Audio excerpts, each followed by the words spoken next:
From White Hat Magazine, I'm Chrisella Herzog, and this is Bosses Who Brunch.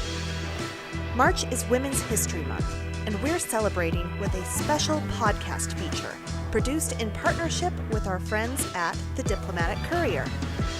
In this 5-part feature, I talk to international women leaders who ran for office and are working to change their communities through public service. These women were brought to Washington, D.C. to be honored at an International Women's Day celebration by the Women's Democracy Network, a multi-partisan initiative of the International Republican Institute that works to increase women's political participation, leadership, and representation in elected office in every region of the world. I sat down with these women leaders at the National Press Club to discuss their vision for their countries. Alona Shkrum is a member of the Verkhovna Rada of Ukraine, where she represents the Batkivshchyna faction. She entered office in November 2014, following a revolution that overthrew the Yanukovich government in the country, and she works to reform her country's civil service and judiciary and to promote human rights.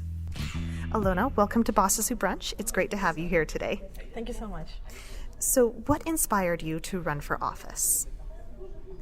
Well, I was always very interested in politics, and I did my LLM in international law in Cambridge University, so I was very much into politics and international law, international trade.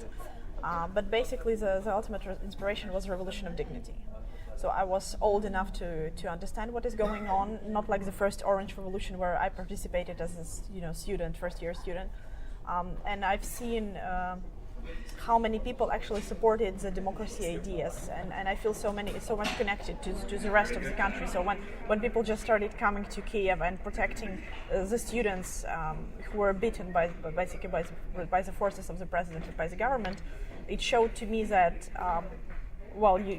Ukraine is ready for democratical change, and people are willing to die for these democratical changes to happen.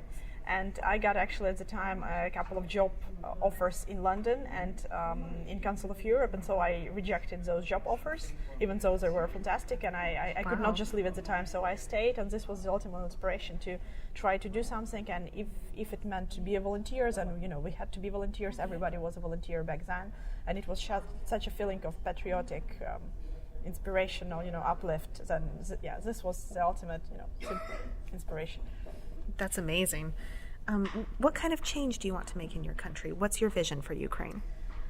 I've put this question to myself a number of times, and I think that the best answer is the simplest one.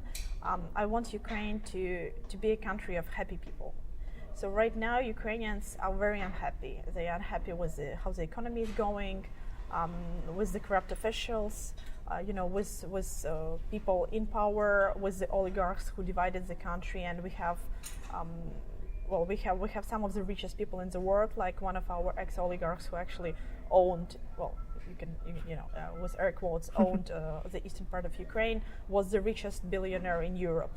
And still the country is one of the poorest ones, and the GDP of the country is one of the lowest ones in Europe. We are facing very low on the ratings of women representatives, for example. It was a shock for me that between all of the my colleagues from different countries presented here, we are on the bottom of the list. So Colombia is much higher on women representation, like Bosnia and Herzegovina is super high, Tanzania is higher than us, and we're like a European country and we have only 12% of women. So people are very unhappy with how the things are going, and I think that if we can make, by the end of my career, by the end of career of my colleagues, if we can make people happier, and the old generation especially who feel and who live below the poverty line happier, that would be the main goal. And it doesn't mean just economy, making the economy work. It means all kind of social standards and the culture of people that they could speak freely and be happy about it, and all kind of this package. Great. Sorry for a long answer. No, that's perfect. Thank you. So what is a challenge you faced in your career, and how did you overcome it or work through it? I'm in a position right now, so we started being in the coalition, and then we had to get out of coalition. So the biggest challenge was disappointment by some of my colleagues who were in the parliament. So we all came after Maidan. The president came on the wave of Maidan, and he was supposed to be different, right? So It's very interesting when he did an interview with Deutsche Welle, quite a famous one. The journalist asked him, like, why do you still, own your business? You promised to sell the business. Why do you still own a TV channel? He does. Why do you need a TV channel? A president should not have a TV channel. You promised to be different during Maidan. Why aren't you different? So that was the ultimate disappointment for me, because when people died on Maidan, and when people are dying right now for democracy in war with Russia, the politicians should have been different, and the politics should have been done differently, not the same as it was during the past 25 years. And our elite is not understanding that, and they're not leading the country in a different way. So they are becoming richer and richer. The president is in the top Forbes list in Europe and in Ukraine, obviously, and the country is basically sold out to different clans, and it's not different. And it was maybe acceptable before the war, it was maybe acceptable before the revolution, but now when thousands of people have died, it is morally unacceptable. So that was my biggest challenge and disappointment. But there are people in power and in the parliament and in the country who say that politics can be done differently, and who want to change that. And this was also an ultimate belief that it is possible to do it. Great. What has been a success or a moment you've been particularly proud of?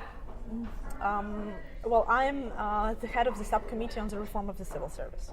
So when I came first to Ukraine after I graduated from Cambridge University, I wanted to go into civil service. I wanted to work in the Ministry of Foreign Affairs, because I was studying international law, or in the Committee of Foreign Affairs. And I couldn't get there because it was only by connections, only by corruption, only by money. So, my knowledge of 3 languages and education didn't matter. So I wanted to change when I came to the parliament, the civil service itself. So we've introduced a new law on the civil service, and we got it adopted, even though I am in the opposition, and it was a very tough job. We've introduced competitions for the positions of the civil service. Before that, it was the closed, vacancy list. You could not even get the vacancy list. We've introduced the possibilities for a lot of new people, not just young people, but any businessmen and people who wanted to be in civil service to go there and do something by themselves. And we are right now doing this reform. So the biggest success was the law, which introduced new rules, but the biggest failure is the execution of the law. And we are right now pushing for it to be executed correctly. Well, good luck with that. Thank you. What advice would you give another woman who is thinking about running for office or getting involved in a leadership position? I would say that you should not be afraid to dream very big, and you should not be afraid to put goals that seem impossible. So the good thing about Ukraine right now is that basically anything is possible. So when I was elected to parliament, I was 26. Everybody told me it was impossible. It would not happen ever. Like when we came to Maidan for the first day, my parents, who are very patriotic, and very optimistic, told me that you shouldn't go. It is impossible to overthrow the president, who has the military and who has the army and has the police. So Ukraine right now is on a break when there is a window of opportunities, and anything's possible. You can be a prime minister, you can be a president, you can change the situation, you can create an NGO that will change everything in your city, and that's a good thing. And I think a lot of people are afraid, to dream big and dream about those things that we think could be impossible. So usually when I talk to girls and to women, I say that just try to do it. Nothing is impossible right now in Ukraine. We are much more lucky than some countries of the old democracies in Europe, where there are a lot of barriers. We have barriers too, but you can skip them sometimes, and this is a great country to be right now. That's very optimistic. Well, yeah. It's good to be optimistic, yeah. In Ukrainian politics, there is no point of being other than an optimist, or you will not be there then. Yeah.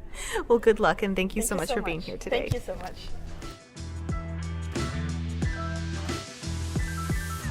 Thanks for tuning in to this episode of Bosses Who Brunch. If you enjoyed this episode, please subscribe and leave us a review.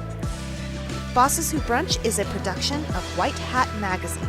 To keep up on future episodes and meetups, you can follow us on Twitter and Facebook at White Hat Mag.